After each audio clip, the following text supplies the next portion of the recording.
Arczepiskopոսներին փանդարգելով նրանց չէ որ նսեմացնում են կամ բաժում են, մեզ են նսեմացնում։ Եվ ես որ խոսում եի քիչ առաջ բացաթողնված թուրքական կողմի ազատ գործունեությունը Հայաստանում, նաև ուղղություններից մեկը մեզ նվաստացնելն է։ 20 թվականի նոյեմբեր 9-ից սկսյալ մենք ամեն օր նվաստացման ընթացքի մեջ ենք։ Ամենակարևորն է, երբ որ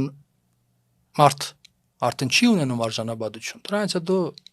այդ համախումբի հետ ինչպես խմորն է, այդպես կարող ես վարվել։ Տագավին մենք չենք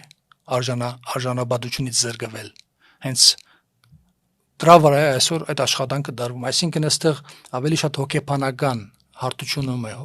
հոգևոր հարթությունում է գնում նաև գրիվը, հա, դեղեկութային հայտնի դասական պատերազմները, այլ նաև շատ լուրջ հոգևոր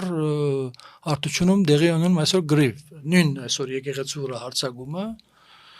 եկեղեցու բան չի, բարեփոխումների գործընթաց չի սա, դեպի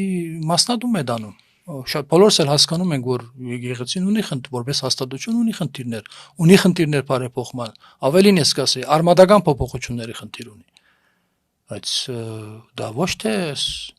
թուրքաենտակա իշխանությունների օրոք։ Եկեք նախ թուրքաենտակա իշխանություններից ձերբազատվենք, հետո խնդրեմ անկից թողնենք այդ հաստատությունը իր ուժերով, ինչ չէ նաև ազգային իշխանությունները ստեղծեն այնպիսի պայմաններ, որ այդ